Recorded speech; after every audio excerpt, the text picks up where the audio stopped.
The following is a Comfortably Zoned Radio Network production. Hi, everybody, and a very pleasant good evening to you wherever you may be. This is Comfortably Zoned Radio, and it's time for Dodgers baseball, a tale of two cities from Brooklyn to Los Angeles. My name is Peter Trunk, and my partner is Ron Rabinovitz. Ron, how you doing? Peter, how are you, buddy? I'm doing fine. How's the weather out there? Beautiful. Today it was about 66. Is it really? Yeah. Really? Sunny. I'm not a meteorologist. But I do walk my dog 3 times a day, so I do know a little bit about my local weather. And man, we've had rain. I can't tell you, Ronnie. We've had rain every single week. I'm gonna go out on a limb. I'm gonna say for a year.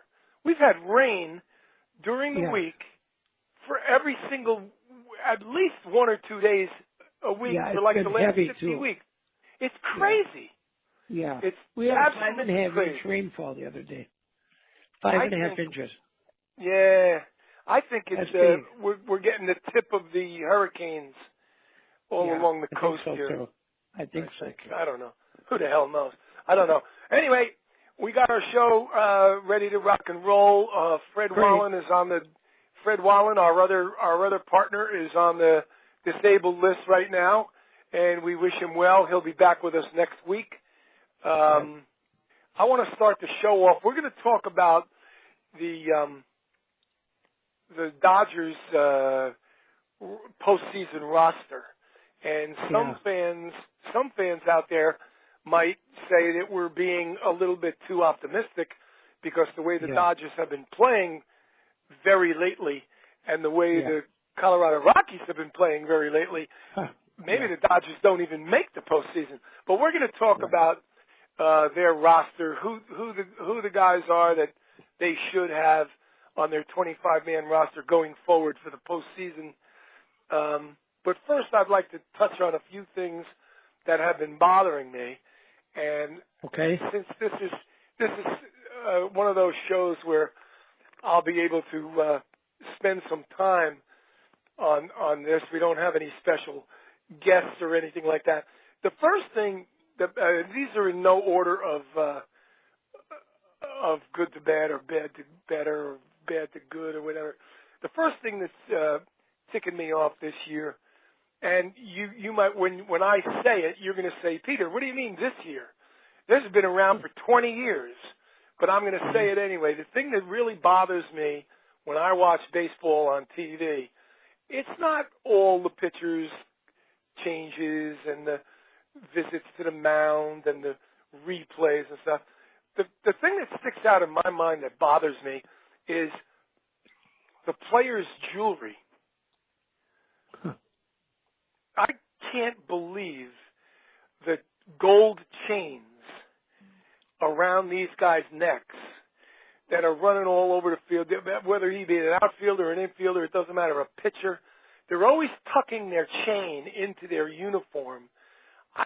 First of all, it's a bad look. It really is. It's horrible. It looks terrible. I really believe that baseball, and I haven't read anything about this anywhere. This just popped into my own head.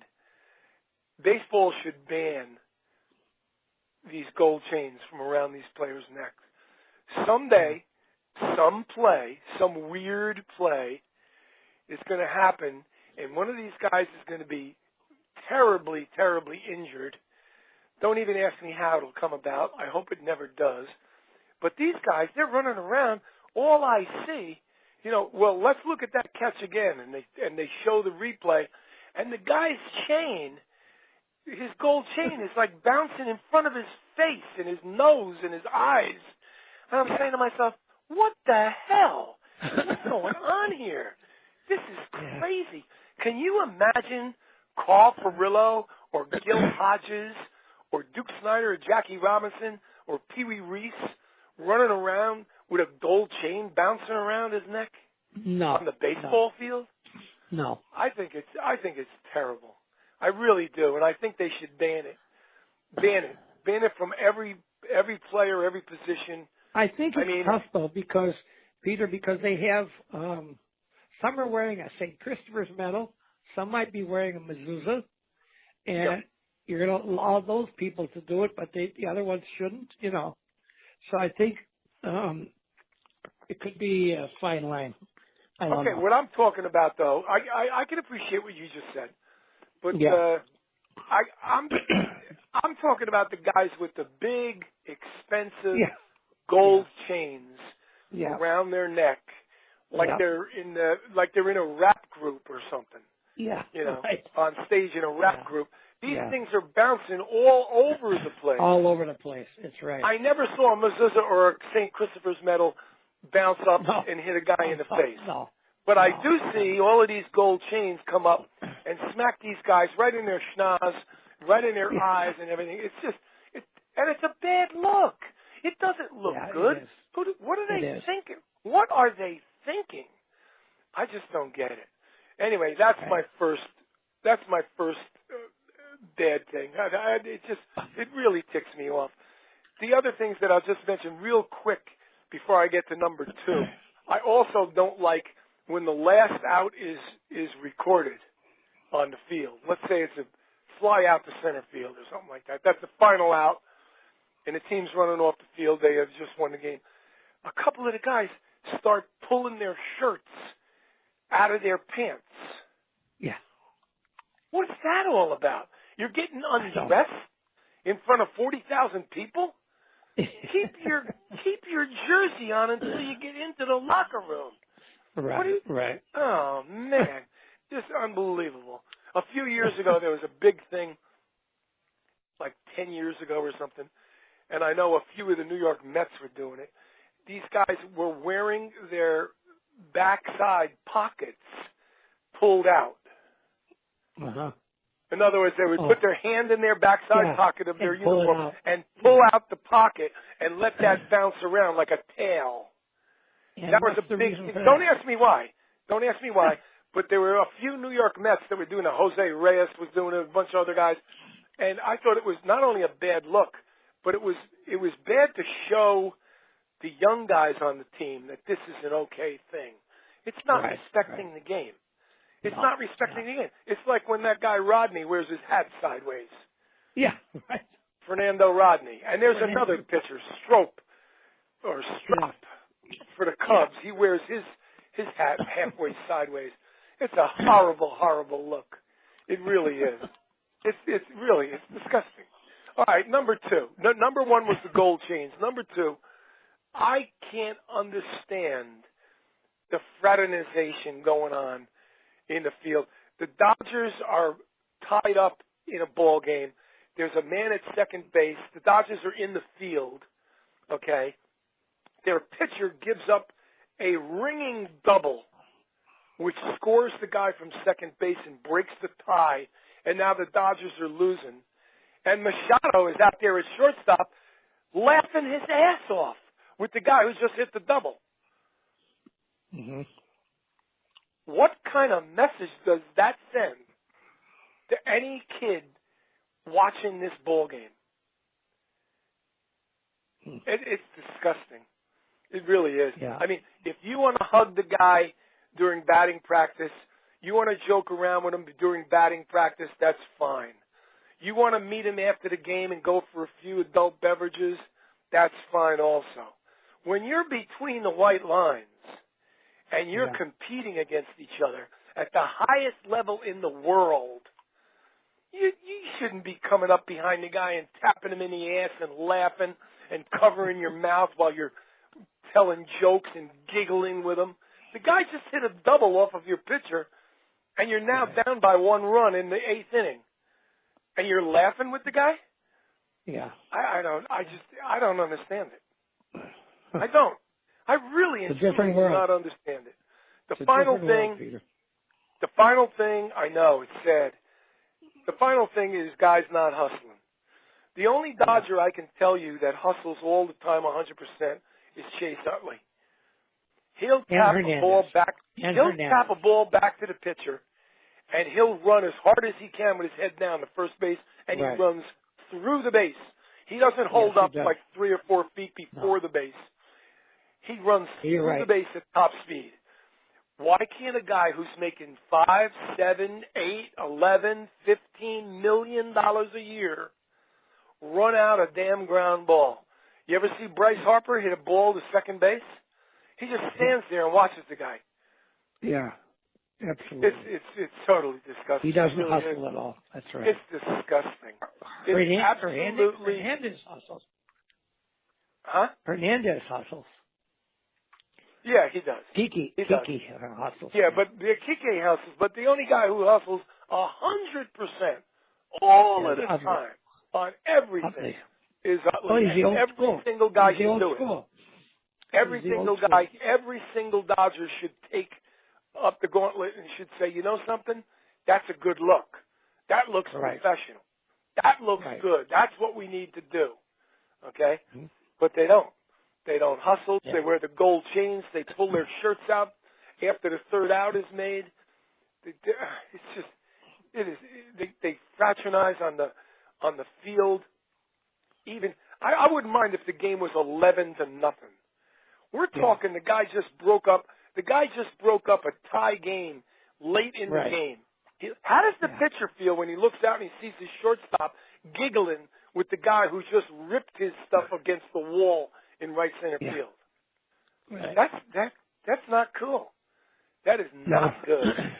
That is not good. And you want to know something? All of these things that I've just said in the past 10 to 15 minutes, it's amazing because I amaze myself because I am the last guy in the world who is one of those get off my lawn guys. I'm not like that. I'm not an arch conservative. I don't want to turn the clock back to 1940. I'm a progressive. I'm a liberal guy. But these things that are infiltrating my favorite game, baseball, there needs to be somebody to step up, stand up, and talk about this stuff because it's getting out of hand. It's horrible. Those things. I do notice a lot that when the first baseman, will talk. That's a little bit different. A little bit different. Usually the guy, he gets down to first, and now the first baseman comes over and he's holding him on, and he goes, how's the wife and kids or whatever. Oh. But these guys that do it when the guy hits a double to drive in all kinds of runs against your team that just broke up a tight ball game in a pennant race, and you're laughing and giggling with the guy. I don't get it. I really don't. Either. I don't understand that. It really gets me. And I know I messaged you last night. Yes, you did. When I saw Machado do it, I messaged you and I said, imagine what Sal Maglie would have done. He would have called timeout. He would have gone out and he would have punched him right in his face. Right. He would have gone out to shortstop and punched him in his face. Or imagine if Bob Gibson. Imagine if you did that and Bob Gibson was on the mound. Yeah. He gives up a double and he drives in a run and he turns around and your shortstop is giggling with the guy who just hit the double. He would not only punch the guy who hit the double, he'd punch the shortstop for laughing with him. Unreal. You're right. The game has changed. The game has changed so much. It's unbelievable. It's unbelievable. It has. It really is. It has. It's unbelievable. Yeah. This year, there's going to be, for the first time in the history of baseball, there's going to be more strikeouts than hits. Huh. Total. Why do you think that is? Because the way they're coming up, they're being taught striking out doesn't mean anything. It's no big deal. Yeah. It's just another out, which we know as baseball fanatics is totally false. That's false. Totally false. Right. If you've got a guy at second base with nobody out and the next guy strikes out, that's no good. You got to hit the ball to the right side to advance that runner to go to third base with less than 2 outs so he can score on an out. Games are won and lost like this every single night. Absolutely. Unreal. I agree with you. It really is. All right, I'm off my soapbox. I hope I didn't sprain my ankle jumping off. Let's talk a little bit about if the Dodgers make the postseason, they're going to have to. That's right. Yeah. If they make the postseason, they're going to have to put up a 25-man roster, and right away, I'm going to ask you who your 25 guys are. But first, I want to know one thing: how many pitchers? Now, for the first round, as I understand it, you have to stick with that 25-man roster. If you go to the next series, the championship series, you can change your roster after that. That's right. And then when you get to the World Series, you can change it yet again. Yes, you can. But let's just stick with the first round of playoffs, not the play-in game, but let's say the first round, which is best. What is it? 3 out of 5? 3 out of 5, yeah. 3 out of 5. So right away, my first question, since it's only 3 out of 5 and not 4 out of 7, my first question is, forget the names for now. How many pitchers are you going to carry on your 25-man roster? 11, maybe. Well, see, right away, I have to ask you why. And the reason I'm going to ask you why is because the most games you're going to be playing is only 5, not 7. Right. So you're going to need less pitchers, I thought. The reason I'm saying that is that the game has changed so much. It has. Yes, it has. You used to have a starting pitcher that would go 7 or 8 or 9 innings or a complete game. Yeah, well. Now they'll go 5 innings or 6 innings. See, but the thing is, in the first round, Ronnie, right? You're right. You're 100% right. But in the first round, 3 out of 5, if your staff has 5 starters, like in a regular season, you're not going to use 5. You're not going to use 5 starters. No, you'll use 3 starters. The guy who starts game 1, and then the guy who starts game 2. If it's 1-1, and then there's a travel date, and then game 3, why the pitcher who started for you at game 1 will start your game 4. And your pitcher who pitched your second game will start game 5. So you're not going to need 5 starters. And the other thing is you can use the starters that you don't use as starters as relievers. In relief. Like the Dodgers are using Kenta Mayada right now, and they're threatening to use Alex Wood the same way during the postseason if they make it. I mean, last year we saw Kershaw come in relief in the postseason. So I right away, that's why I asked you, I didn't even ask you for the names, I just asked you for the numbers. Mm-hmm. I don't think you need 11 pitchers for the first round. I really don't. Okay. I think you only need 10. I think you only need 10. That's me. And that would give, if you had 10, that would give you 15 guys on your bench. Right. So you would have that extra guy on your bench, and maybe, just maybe, if you felt like it, for whatever reason, you could carry 3 catchers. Now, I'm not saying the Dodgers should carry 3 catchers. I'm not saying that at all. Right. I'm just saying it would give you the leeway. If you carried only 10 pitchers, you could carry 3 catchers if you felt like it, if you wanted to. Right. The Dodgers are blessed. The Dodgers are blessed in that they have a certain kind of roster where a lot of their fellas can play in different positions. Right. They can play all over the place. All over. They can play everywhere. Bellinger can play first and the entire outfield. Muncy can play first, second, third. Turner can play third and second, and Machado can play third and short, and God knows Kike Hernandez can play everything. Everywhere. I mean, give me a break. I know. So the Dodgers are blessed in that way. Okay, let me hear the pitchers that you are going to have on your 25-man roster. Okay. Scott Alexander. Baez, your favorite. Buehler. Jansen. Hill. Kershaw. Maeda. Ryu. Stripling. And Wood. Okay. I see. If you were to hone that down to 10 guys, if you changed your mind and you were going to hone that down to 10 guys, who is the one of those 11 that that is you 10. would take? That is 10. It is 10. Okay. Yeah. There was a Madsen I had on there too, but I took him off. So there would be 10 pitchers. All right. Now, who would you start in game number 1? Depends who picks when.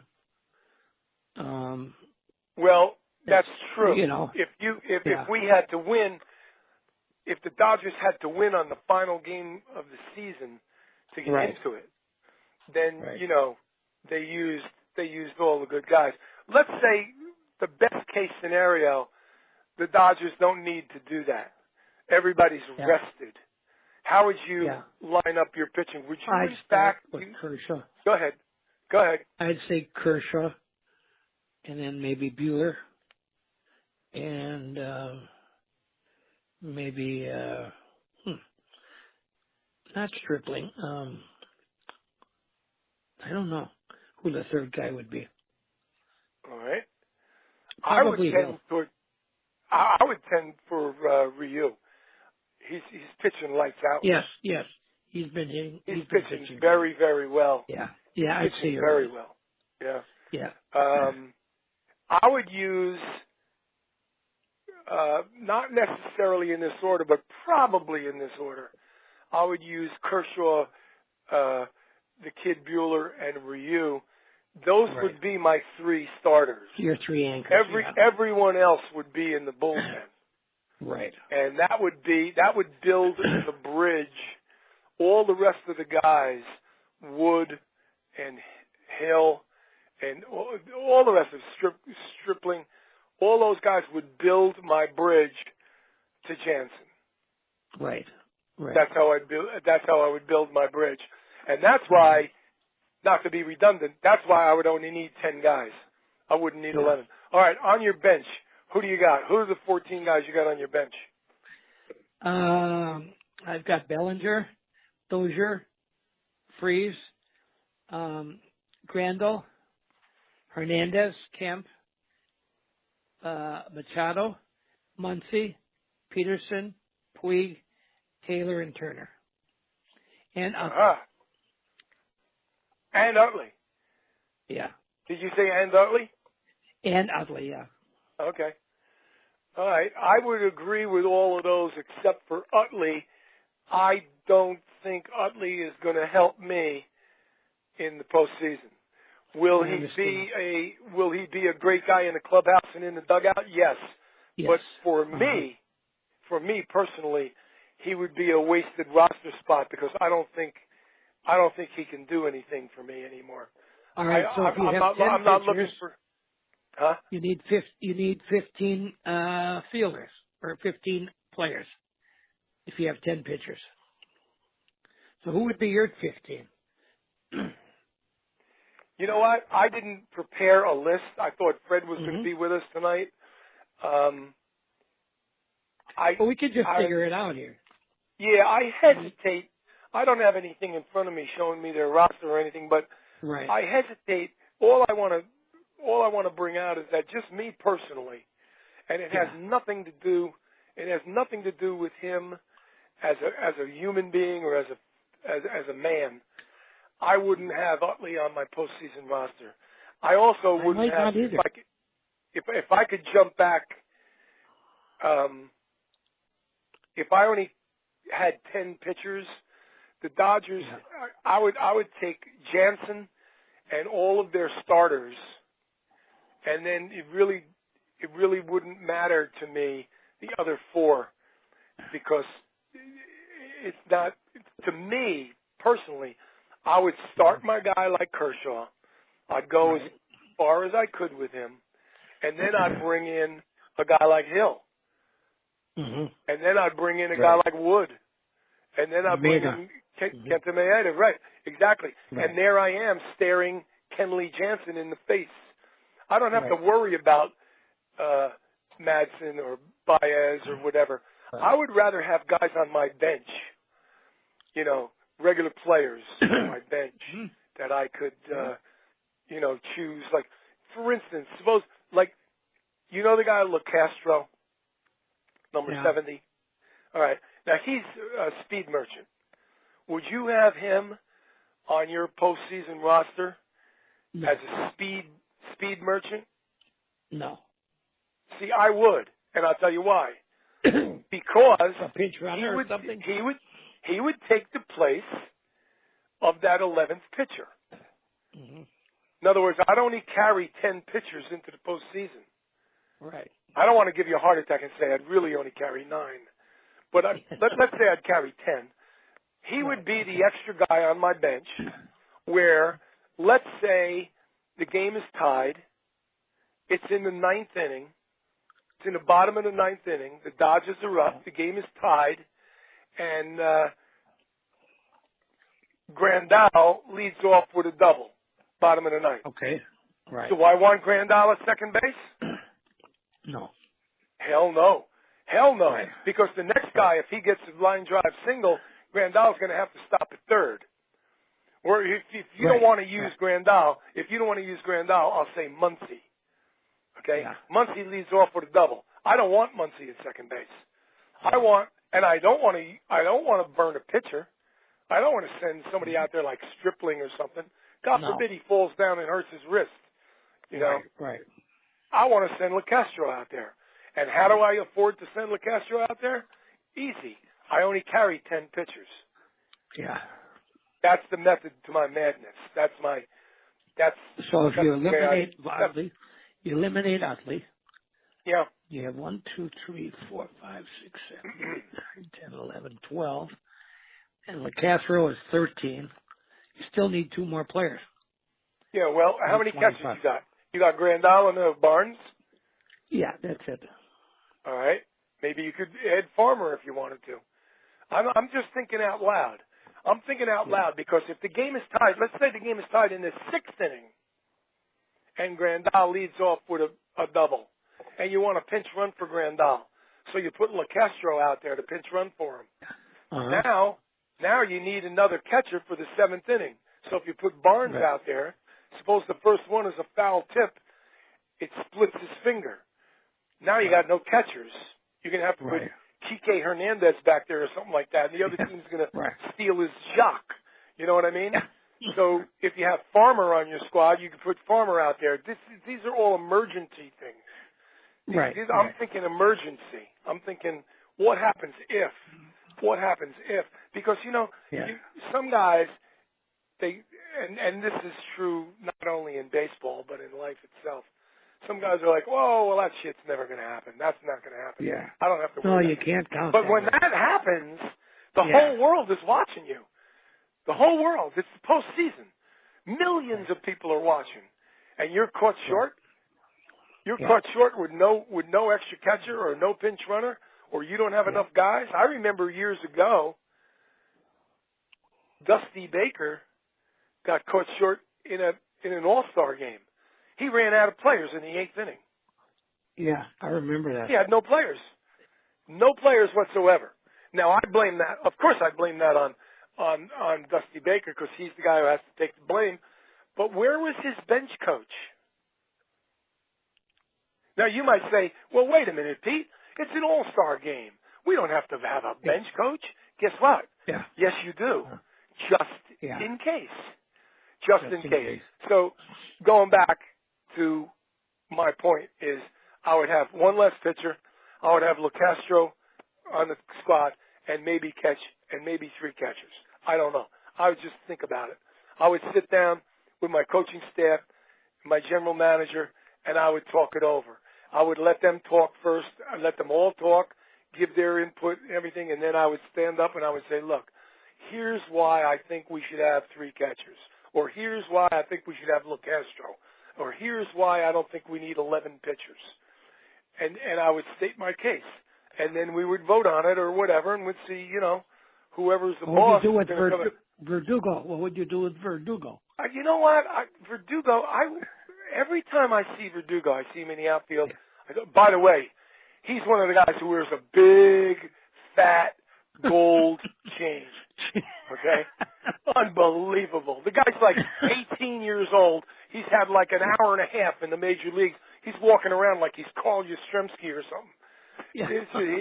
That bothers me no end. But anyway, anytime I see him, Verdugo, I want him to do well. I see him in the outfield. He looks a little overmatched. Line drives toward him. He doesn't get them in front of him. He doesn't get them when they go over his head. He looks a little overmatched in the outfield. Yeah. And when he's up at bat, he comes up to the plate like he's Willie Stargell. Like, I've been here 5 million times. This is me, man. This is, I'm Verdugo. Where the hell is the awe? He has no awe whatsoever. No. I'm not too hot. To answer your question, I'm not raging hot for our friend Verdugo. I'm really not. Alex Verdugo. I'm not. Maybe he'll blossom into a great player. Maybe he'll be our next Andre IPeter. You know? He could be our next Andre IPeter. I don't know. And then I'll have to go back and eat my words. Right now, I'm not overly impressed. He's not there. I'm not overly impressed with him. Nope. Right. Not overly impressed. I have a weird question for you because he did pitch an inning or two last week and then he disappeared again. Urias, the left-handed pitcher with the glasses. Right. Mm-hmm. He was out all year long. Then he came back like 10 games ago or something, pitched an inning or two, and then he disappeared off the face of the earth again. I hope he didn't hurt himself again. I wonder what they're going to do. I don't think so. Didn't he pitch the other day again? Yeah, but what's the deal with him? I don't think they'll need him for the postseason, do you? He looked pretty good when they brought him in. Yeah. He did look pretty good. Okay. But then you know what? You know what? I'm going to tell you something. I hate to admit this. The last 3 times Baez has come in, he's looked pretty good. Yeah. Your buddy. 3 out of 4, anyway. The last 4 times, I think he gave up a run immediately. Is there any rule that you have to be on the roster before September 1st to be qualified? They have to be on the roster September 1st. If they're added to the roster after September 1st, they're ineligible for postseason play. Well, I don't think Urias would be eligible then. Okay, there you go. Good point. That's a good point. Yeah. That's a good point. He wouldn't even be eligible. Yeah. Good point. All right. Good. All right. Interesting. Anything else bothering you besides gold chains and fracturization? The thing that's bothering me is that they're not able to. They're leaving men in scoring position like crazy. You know what? It's driving me absolutely nuts. You know what? We talk off the air. That's not a secret. Everybody knows we're friends. But let's talk about this on the air for once. What is the deal? How can they win 14-0, 21-3? How can they win these games that we watch them win 11-0, 14-0? They win these games, and then when it's a tight game, they can't hit with men on base at all. We actually root for a wild pitch, or we root for an error, or we root for a pass ball because we know they're not going to do it. They're not going to come through. I don't understand that. This is not last year's team. You know what? I saw, before we came on the air, I saw a statistic from last year with runners in scoring position or men on base, their average and men on base and their average this year. It's incredible. It's pathetic. It's absolutely incredible. And over 70%. They've hit more home runs than any other Dodger team in history. Yes. Yet over 70% of those home runs are solo home runs. Mm-hmm. Solo. Mm-hmm. You know, another friend of ours, Bernie Rose, who's now on vacation over in England, he makes me laugh because when he messages me during the Dodger games, he'll go, like if it's 7-0, the Dodgers are winning, and Grandal comes up, he'll message me and he'll say, watch Grandal hit a home run right now. And sure enough, Grandal hit a double or a triple or a home run or whatever. But if the score was 0-0, and it was a man at second, Grandal is not going to get a hit. He's just not going to do it. He's not going to do it. So frustrating. Well, it is frustrating. And third, nobody out, and we can't score a runner. Right. How many times in April, May? Oh my God! I'm not so sure about June, but April and May, I don't think they ever scored when they had the bases loaded. Yeah. I think they went through 2 months, April and May, without scoring a run when they had the bases loaded. That was some sort of record. Mm-hmm. It's just unbelievable. Now they're only half a game up. I know. You know what? Okay. And thank God it's in the loss column. But someone said on a Dodger Facebook page, they said, if we get in, it's going to be the play-in game because I'm telling you right now, the Dodgers are going 2-2. They're going to lose to Greinke and only win 2 games up in San Francisco. They're going to lose the other game to San Francisco. They're going to lose tonight to Greinke. They're going to go 2-2. And the Rockies are going 3-1. Because that won't be good enough. Won't be good enough. Well, whatever. They're going to win all. They're going to beat the piss out of the Phillies. The Phillies are horrible. Right. They not only beat the Phillies, they took their lunch. They took their lunch money.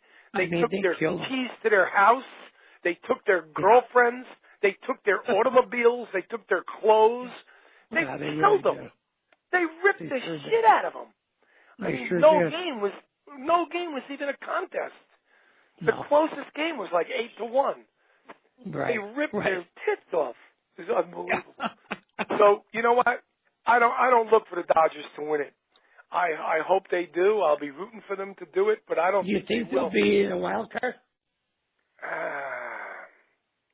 It could be not. You know what?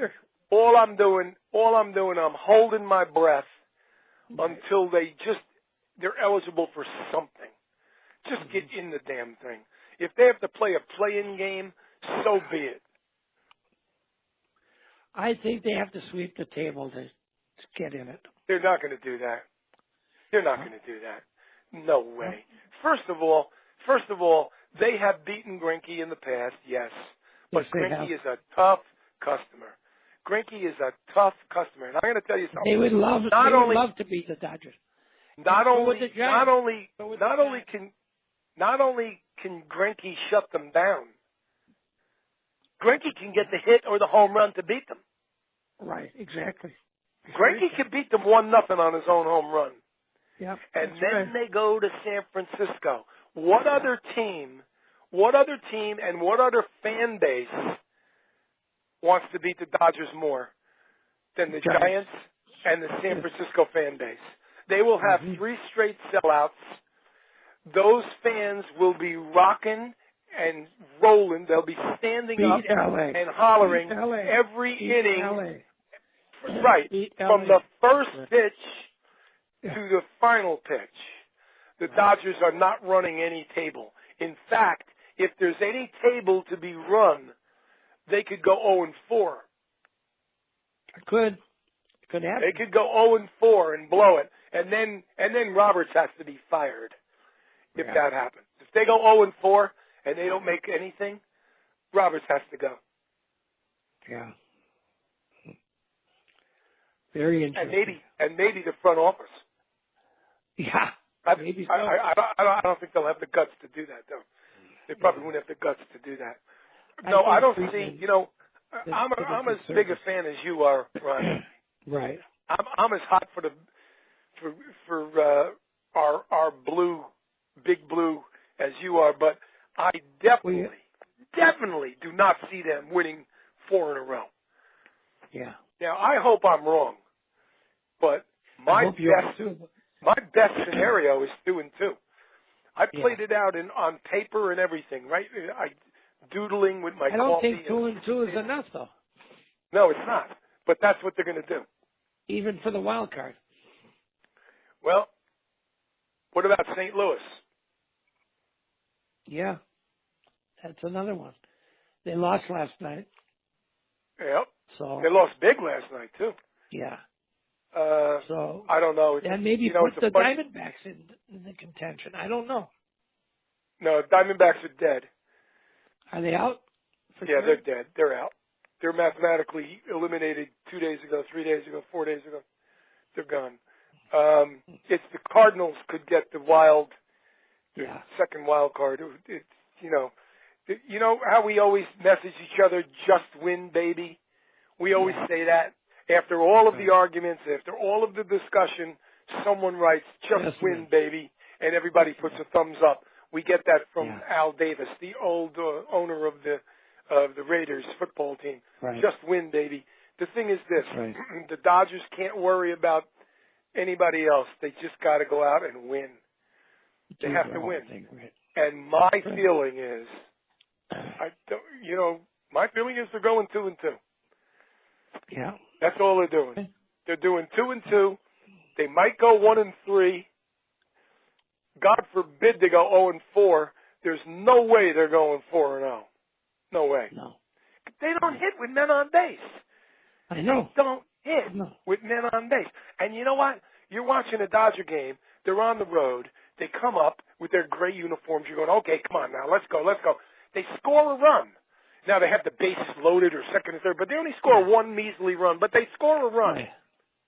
You know immediately their pitcher's going to give it back. Right. In the bottom of the first, the pitcher always gives it back because the Dodgers have no killer instinct. They don't know how to put the boot on the other team's neck. They don't know how to do that. Right. They don't have it. They just don't have that. They just don't have that certain something, whatever it is. If the Dodgers score a run in the first inning, top of the first, you can bet whatever is in your pocket to the guy sitting next to you at the bar. Bet him whatever's in your pocket. The other team will score immediately. And that's what happens. Kershaw goes out there, he gives him a home run right away. Well, it's 1-1. Right. There's no shutdown innings. They don't know how to do a shutdown inning. They let the other team hang around, and then the other team beats them. And they don't hit with men on base. So, after all of this, it's come down to these last 4 games. We're going to be watching. We're going to be rooting. And, we're hoping they're going to win. We're praying they're going to win. But I'm not predicting they're going to win. No. I can't do it. How can I predict after watching 158 games that I've just watched? I've just watched 158 games. They're all of a sudden going to turn around and they're going to be a different ball club? They're not going to be a different ball club until next year. Right. And true. It's going to be nail biting. It's going to be nail biting time anyway, partner. Yeah. I think we should wrap it up. Yep, I think so. And good luck to the Dodgers. We'll see what happens. Good luck to them. And good luck to them. Good luck to us that we don't die of a heart attack. Yeah, right. Exactly. Oh my God. I get so These guys are making millions and millions. You and I aren't making anything. And we're dying. We're dying for these guys. Yeah. Machado's out there giggling with the guy who just beat them with a line drive over the wall. Oh, are we the nuts ones? We're the nuts ones. We are. We're the fools. We are the nutties. We're the fools. That's right. All right. Yeah. Okay, my friend. Anyhow, we love them. All right. Yeah, we do. Good show. Take care. All right, good show. I'll see you next week. I'll talk to you during the week. Take care of yourself. Okay. Good night, my friend. Bye-bye. Okay. Bye-bye. This has been a Comfortably Zoned Radio Network production.